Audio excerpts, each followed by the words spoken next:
All right, good morning, second hour concert band. I've never really done a presentation like this, so I hope it's not too clunky. And more importantly, I hope that it sheds some light on just some of the things that I might be trying to rehearse throughout rehearsals, but also give you the chance to see what a score looks like and what I'm trying to do. Um, my goal here is also to kind of help you understand some of the rhythms that we've been working on, and also to see how your part fits in with the overall picture. Um, for this lesson, we're specifically going to focus 33, measure 33, and then the lyrical section. Okay, so I'm going to scroll down here, and we're going to focus on the trumpets.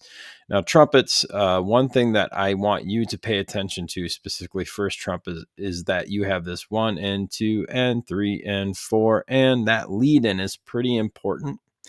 And so you're going to want to spend some time with that. You're the only group who has this ascending, alternating slur to tongue to slur to tongue to rhythm. We have some accompanying eighth notes in the percussion section down here as well. But you're the only group that has this dia da da dia da da da da da da da da dia da, right? And as we go through this, that rhythm is very important for everybody. 1 and 2 and 3 and 1 and 2 and 3 and. Let's see here if I can shed some. There we go.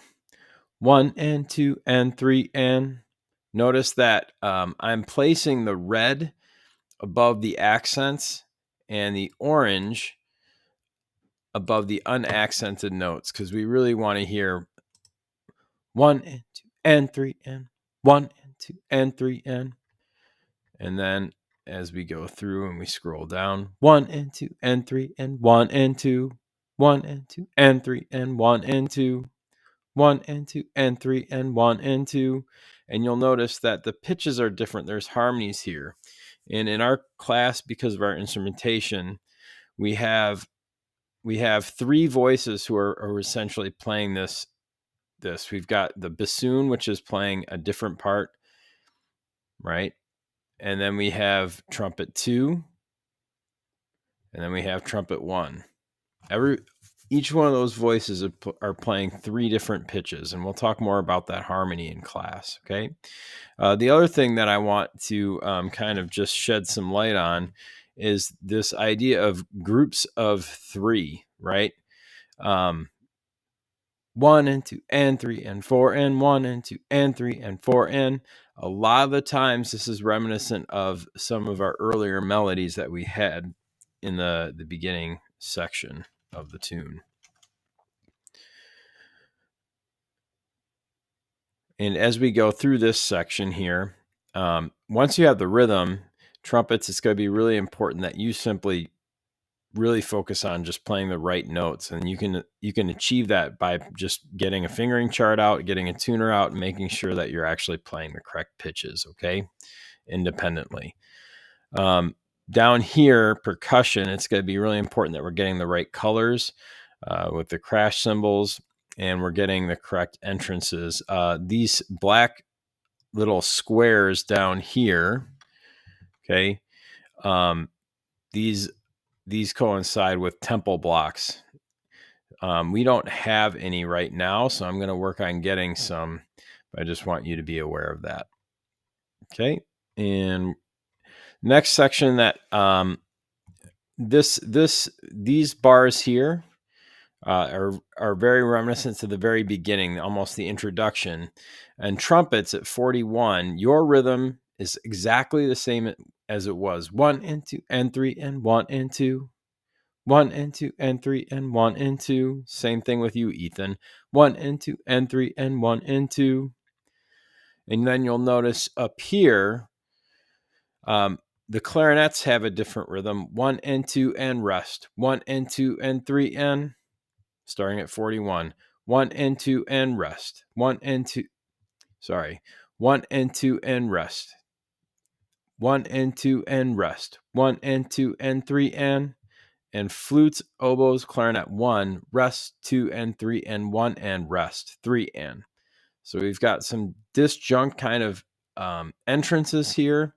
And trumpets, that's real important that you're just continuing to really just focus on playing together with Ethan. And then the glue that sticks all this together is the mallets playing all these single eighth notes. And again, the tempo blocks down here once we have them. Okay. That continues throughout this section. 1 and 2 and. We line up with 2 and here. 3 and 1 and 2 and. Why is that happening? 1 and 2 and 3 and 1 and 2 and 3 and 1 and 2 and 3 and 1 and 2 and 3 and 4 and then we all have this rhythm. And as you can see, this 1 and 2, 1 and 2 and 4 and that's set up through these accents already. 1 and 2 and, regardless if it's 4/4 or the 3/4 time signature, that 1 and 2 and 3 and 1 and 2 and 3 and 1 and 2, 1 and 2 and 3 and 1 and 2, 1 and 2 and 3, 1 and 2 and 4 and, just a slightly different rhythm. 1 and 2 and 4 and. Down here, timpani is a pretty important role.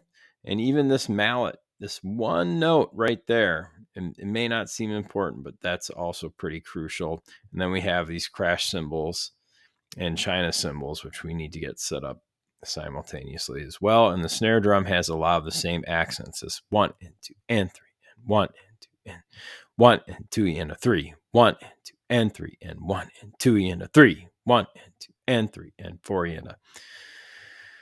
Okay, and then we get to this rhythm.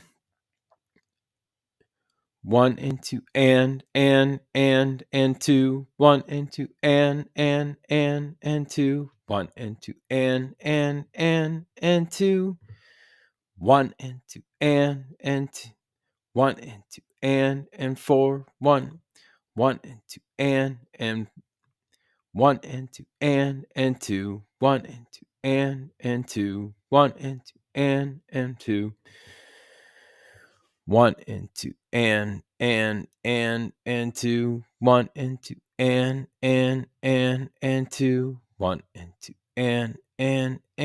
and 2. Again, it's that groups of 3, right? Essentially, that's what's happening. All of these are, the first one is a group of 3, then another group of 2, which gives us the syncopation, the upbeat. Again, we've got a lot of crash and China cymbal sounds down here as well that are coinciding with those rhythms. 1, 2, and 2, 1, 2, and 2. I keep clicking the right button. Stop that. Okay. And then we get here at measure 56. And if Caitlin ends up playing tenor saxophone, Ethan, you won't be alone at that point. But here, Ethan, you are the only person in this class that has this rest. 2 and 3, 4, 1, 2, 3, 4. 1, 2, 3, 4, 1, 2, and 4, 1, 1, 2, and. Again, kind of like those pickups. And then we have this melody kind of jumps back up here to the flutes and the oboes.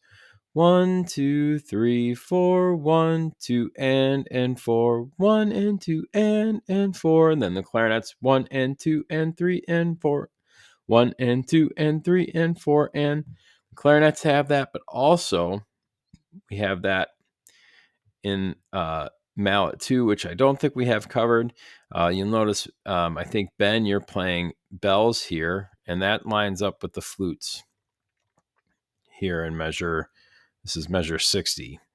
And these are things that you may want to be taking notes on just in your part, okay? And then the tenor saxophone, the bassoon take over again. And then the tenor saxophone and bassoon continue to carry on with this melody. But here, Nate, we have a pretty important part. No one else has this part right here.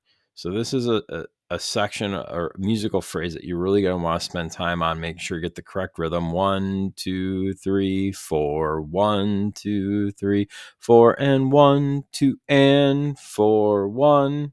And then you can see how the flutes come back in 1 and 2 and 4. Clarinets answer 1 and 2 and 4. And then down here, again in mallet 2, but mainly in snare, we have this reminiscent idea from the very beginning, this fragment. And then we get back to the exact melody that we kind of had, the ending, but we're getting subito piano building in. Alto saxophone is also pretty important here. In fact, I didn't mark that, so I'm going to go ahead and do that right now. Whoops, that's not what I want. All right, so this is a pretty important part for you, Nate, is making sure you play that out nice and strong. Okay, let's take a look here. Some other spots. Okay, as we get into the lyrical section, it's very important. Trumpets, we talked about this, where this is nice and smooth and connected in this ascending line, and that happens on the upbeat, right? So you've got to be thinking rest and 2 and 3 and 4 and 1. Okay. Low brass, baritone, saxophone, bassoon, and tuba. So Arthur Teagan and Ethan, right? All of this has got to be smooth and connected and very lyrical. And we talked a little bit about kind of bow direction, but you need to be thinking of these almost in 2-bar phrases and not taking breaths in obvious spots. So try not to take a breath after half notes, etc. Okay. So again, our melody is going to start off in the clarinet 1, 2 and 3 and 4 and 1, 2, 3, 4. Hand off to the flutes and oboes 1 and 2 and 3 and 4 and 1. And again, we're crescendoing into these accidentals. That's so important because the accidental just means that the harmony is changing. We're no longer in the same key, and that actually gives us a lot of interest as a listener. Okay, chimes. That's another thing that I would like us to get active in here, is making sure that we have the chime part covered. I guess the vibraphone would be fine, but I think the chimes would be more appropriate once we get mallets, and I know that's been a problem as well. Okay, and then alto saxophone. This is where you take over the melody 1 and 2 and 4 and 1, 2, 3, 4, 1 and 2 and 4. 1 and 2 and 4 and 1, 2, 3, 4, 1 and 2 and 4. Clarinets 1 and 2 and 4 and 1, 2 and 4, 1 and 2 and 4, 1 and 2 and 3 and 4 and 1 and 2 and 4 and 1, 2 and 3, 4, 1 and 2 and 4, 1, 2 and 3. That part's really crucial. And trumpet 2, Morgan, if you have a trombone cue here, I'd like you to play that as well. And you're going to see how that lines up with the first clarinet. And the first clarinets go 1, 2 and 3 and 4 and then we set up that new tempo of moving forward. The clarinets are going to be in charge of the bubbling. I almost not a bubbling brook, but we want to definitely think that this is moving forward, right? And so the pulse is coming from the first and second clarinet, and flutes, you're going to really want to make sure that we're listening to them. And clarinets, this really needs to be mighty powerful in that sense. Before we get to measure 86, mallet 1, bend, this needs to be like a distant memory. And it's odd because you're going to be playing 16th notes in a very slow tempo, which we don't really hear. 1, 2, and 3, 4, 1 and 2 and 4, 1 E and a 2 E and a 3 E and a 4. Da da da da da da da da da da da da. Okay. But the goal here also is to make sure that all of these notes are essentially the same volume. And you're going to achieve that by playing the lower notes a little bit louder and the upper notes a little bit softer. And then the wind chimes is also crucial here. Kennedy, so make sure that we're covering that and you're keeping that's going to create this very kind of calming sound, right? And more of the same here. We just want to bring out eighth notes when we have them. And also when we have any rhythms, like if we have cues here, Morgan, if you can play them in the trumpet, that would be great. In fact, I'll make a note of that on my end as well.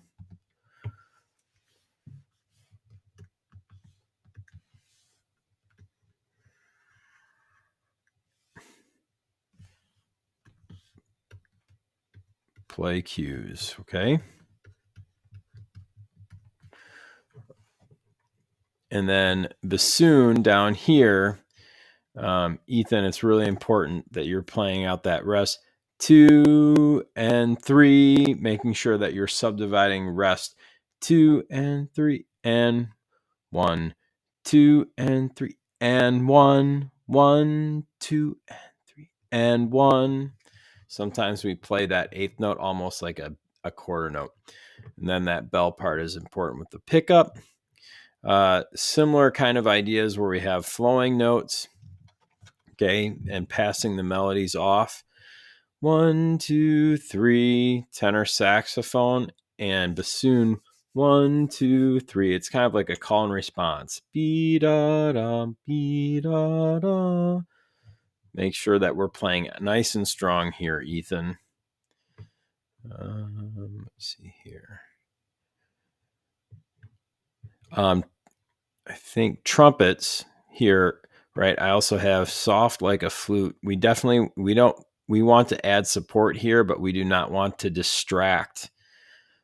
Okay. And then the one spot that might be different is in the second trumpet, where we have this quarter or a half note followed by a dotted half note, and then this quarter note slurred to a half note. Bring that out, and then trumpets, your kind of first trumpets, you're filling in with this retardando, and you're going to want to follow along with the upper voices here as well. This needs to be nice and strong in the baritone saxophone, tuba. Just playing that rhythm out 1, 2, 3, and 1. Okay.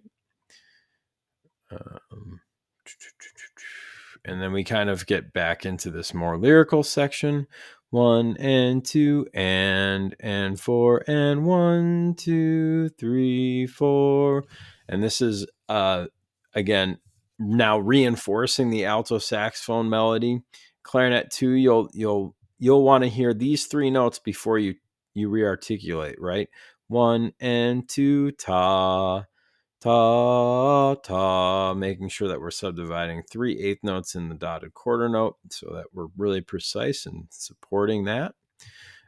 Trumpet 1, this has got to be smooth and connected. Again, this is where we talked also about like the bow, right? Going in one direction, not the band, but in one direction. Da, da, da, da, da. Making sure there's no gaps and almost honestly really trying to slur everything, okay? Notice here I've got slow down. We report speeders. We all have to be thinking 1 and 2 and 3 and 4 and 1 and 2 and and 4 and 1, 2, 3, 4, 1 and 2, and it's going to speed up right there. Also, we'll want to make sure that the second clarinet and the alto saxophone here in this is measure, let me scroll down, 107. Very important. 1, 2, and 3, 4, 1. You're going to help us slow that down. 1 and 2 and 3 and 4 and 1 and 2 and 4 and 1, 2 and 3, 4, 1 and 2 and okay. So all of these things are important. I'll try and finish this up here. We get to 1010 or 110. Ethan, you're going to have to play nice and strong. 1 and 2 and 4. 1 and 2 and 4. Mallet 1. So when we get to 110, you can see these arrows are going up here. Ethan, you set up that rhythm that we've heard so often already. 1 and 2 and 4. 1 and 2 and 3 and 4 and you have that also with the flutes and the oboe.